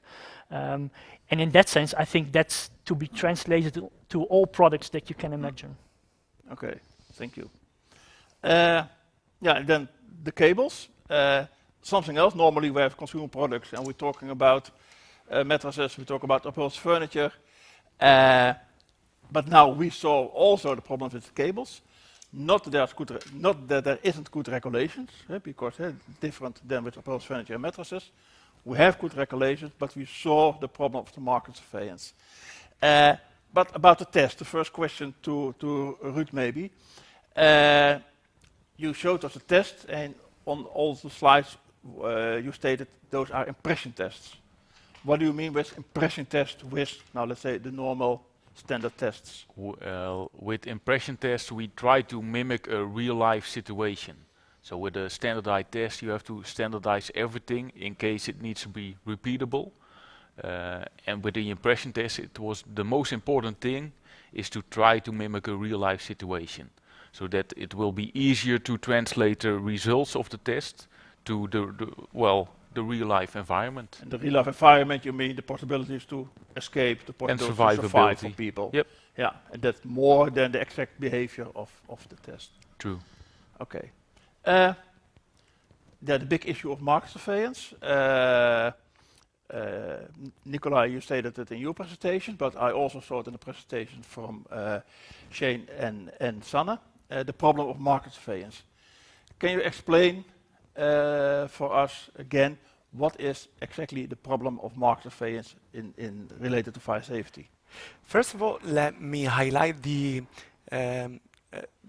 great study we did, because as an industry we're used to do tests in a lab in a specific way, and so we don't have a good understanding of what can be the impact of this situation in a real environment. So this is an eye-opener to understand what can be the impact and how serious everybody should be in the value chain to take this in a responsible way. So going back to the question, market surveillance is really related to make sure that what you buy and what you install are in line with the expected performances. So it's so important that we raise the attention that your choice that you're making in that moment might have a bad consequence in the future in case of fire. So it's so important, first of all, to be aware that something can happen, and be responsible when you make your choice to make sure you have everything under control. And as you said, there's a regulation in place, and it's easy also to look at the documentation. So not only you're supposed to do the test when you buy the cable in the shop, of course you're not able to, but at least you can go through the documentation and make sure that the documentation is there to highlight potentially a problem. So we cannot rely on the product in the shops that will comply with the regulations. Correct. We need to have an active role. Because not everything what's coming into Europe is checked. And besides everything what's coming directly from the shops in China to your home. Okay. Shane and Sanne, maybe the question for both of you.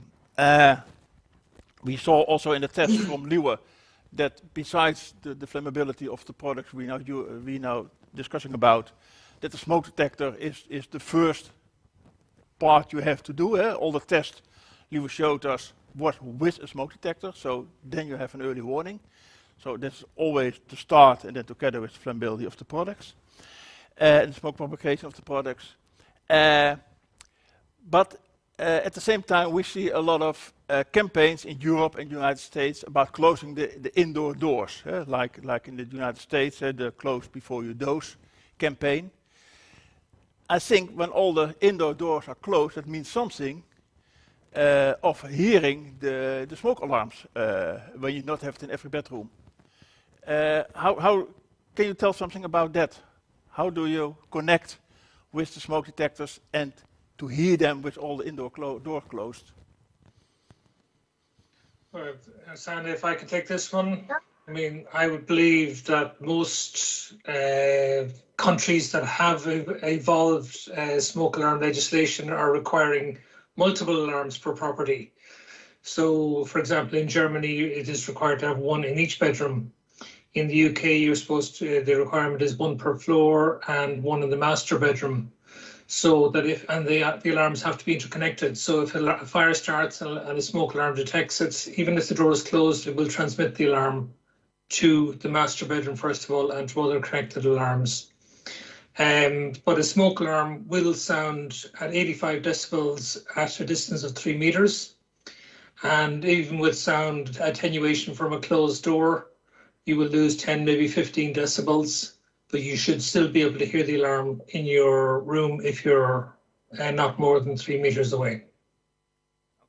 And I think if I can add something, that this question and Shane's explanation is a perfect example of why you need to inform the consumers, because in a lot of countries it will be the consumer who places a smoke alarm in the home, most of the times when they are the owner of the home, for example. So it is very important that we educate the consumer on the importance of smoke alarms. And of course we need, as I mentioned in my part of the presentation, we need to give them the correct information as to where to place the smoke alarms, how many to place, to close your doors, to make an evacuation plan with your family, all sorts of information, also next to, of course, the smoke alarm itself. So it's very relevant that we focus on this, and I hope we receive a lot of feedback from everyone watching who would like to learn more or join us. Yeah, okay, thank René, you. can I add something? Yes, of course. Liwa? Because one of the other questions was about what is the concrete reduction in escape time, and in relation to the topic about smoke alarms, we see that from the late 70s till now the escape time has decreased from around 15 minutes to a couple of minutes, so to let's say 2, 3 to 4 minutes. And why is this important? Because in my presentation, I showed you smoke propagation test, which is about the available escape time. So the fire and smoke production create a time for you to escape. And if this time is decreasing rapidly, you need an early warning to be warned that there is not any time here. So the smoke detectors also focus on the needed time for people to escape. And this needed time is becoming shorter because of the available time. So it's really those two in combination. So if you want to do something about it, you should look at all different kinds of measures which will account for the available time or the needed time.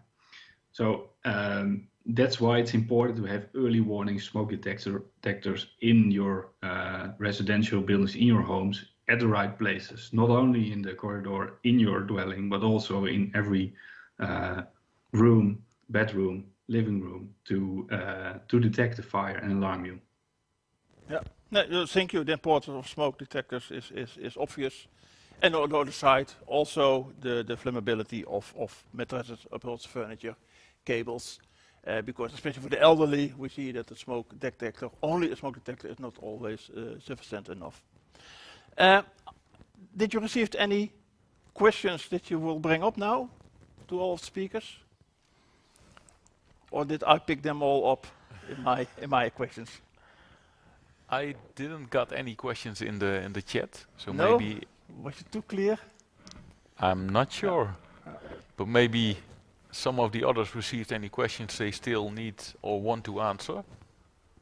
No, I saw that Geert got a question about the price. Is it much more expensive when you have a new circular fire-safe mattress instead of other mattresses? And it's always the questions also in European Commission when we talk about regulations. Yes, what will be the price and how can people afford that? I think there's also two answers to this. For us in Alping, and we're a high-end brand, so that's maybe more easy, but we developed our product on price parity, so it's not more expensive than any other Alping mattress would be. I think it might need some development also to have a solution also for the lower price brand, so to say. But from a technical engineering point of view, I do not really see any fundamental barriers to also achieve that. Okay. In the end, it's Yeah. as I said before, as a researcher, but also as a designer, I have as a background is taking into account all these different kinds of things that you want to have into the product, and of course also product price is an important part of that. And if you take that all into account, then there is no issue in also achieving your goals there. Okay, thank you. The speakers on the screen. Did you got any question that you will bring up now? Or did you answer them all in the chat? Yeah. Just quickly from my side, if I may. Thanks, Rene. I think most of the questions I've addressed, there was quite a few on flame retardancy, and I don't think we should be focusing completely. This is just one solution to help fire safety. We should not obviously focus the whole presentation on that. There was one question outstanding on the benefits of flame retardants. So other than reduced likelihood of ignition, reduced heat release, slower fire growth, and so on, these can also be found on, of course, the BSEF website. I just want to quickly take this moment to remind ourselves of the main detail of the presentation, which of course is the review of the General Product Safety Regulation is currently ongoing, and we should think about this as an opportunity to bring in the fire safety aspect. Also, because we are talking here a lot about market surveillance, it's now being made into a regulation, and that will certainly help with safer products reaching the market in terms of fire safety. So it's certainly a regulation I think that could help and that we should consider. Thanks. Okay, thank you. Anyone else? Then I've got a question, maybe for Liewe. Liewe, the experiment you did was with a fire starting in an apartment. And the solution with the smoke detector in the apartment, the fire safe upholstered furniture and mattresses, and so on. But we also see more and more fires starting in the corridor. So not in the apartment itself, but in the corridor of the domestic building. I show in the beginning of today the fire last weekend in scootmobiles on the corridor. Are then we talking about the same solutions, or is this quite other behavior, and do we have to research that also? Good question. Yes. If I knew the answer, I wouldn't ask the question. Yeah, not an easy answer. No. So what we see is actually in behaviors, we see that the daily behavior is conflicting with the fire behavior. So people see their corridor as something as an extension of their living room or extension of their home, and they see space. So what do? They see opportunity to put stuff in it. Mobility scooters, sofas, other things to decorate the corridor to make it more fancy and nice, because they are there in their daily life. So it's really a conflict between daily things they do, daily use against fire safety and fire, in case of fire. So fire behavior and behavior of people is very important in helping the fire safety of those buildings. So we cannot look only at technical solutions and then expect everybody to do what we think they should do. We should look at the behavior and how to bring the awareness to the people and make them aware that they need those solutions, and they are confident in using those solutions and and have the feeling that they can help it. But still, also the things presented here, better product safety will also help the situation for corridors, for example, because if materials are better, don't ignite that fast and will not spread fire and produce smoke in a fast way, it will also help the situation in the corridor. But in the end, still there could be a fire in all kinds of places. So we need to focus on the behavior of people as well. Yeah, thank you for that. And I think that's very important. The fire safety behavior is one of the 5 focus areas of the Fire Safety Action Plan. And it's not one of the topics of one of these 4 days we have in the Fire Safety Week, but we have the ISIS conference, the International Safety Education Seminar, what should be next week in Dublin, but it's due to the COVID postponed to March next year. And there are 2 days, especially on fire safety, behavior of people. So be aware of that conference. I think it's a good moment to close this meeting. We discussed a lot of things, what all connecting to each other. It's about the fire safety of the product, and if you have that, it's about the market surveillance, it's about the smoke propagation it gives in the building, so it gives reduced escape times, and it's especially important for the vulnerables and the aging population we have in Europe and that is still growing. I would like to thank the speakers, of course. I would like especially thank you for watching this, and all the presentations you can look afterwards back on the European Fire Safety Alliance website. Tomorrow we have a next webinar on the energy transition. Thursday we have a webinar about data, and end of March we have ISIS. And if there's anything we can support you with improving fire safety, please let us know. We are more than happy to help you. And please pay attention to what Sanne said, the campaign for getting more smoke detectors in Europe, what we really support. And if you will support that and can help us, please let Sanne or me know. Thank you very much for watching. Have a good afternoon and see you next time.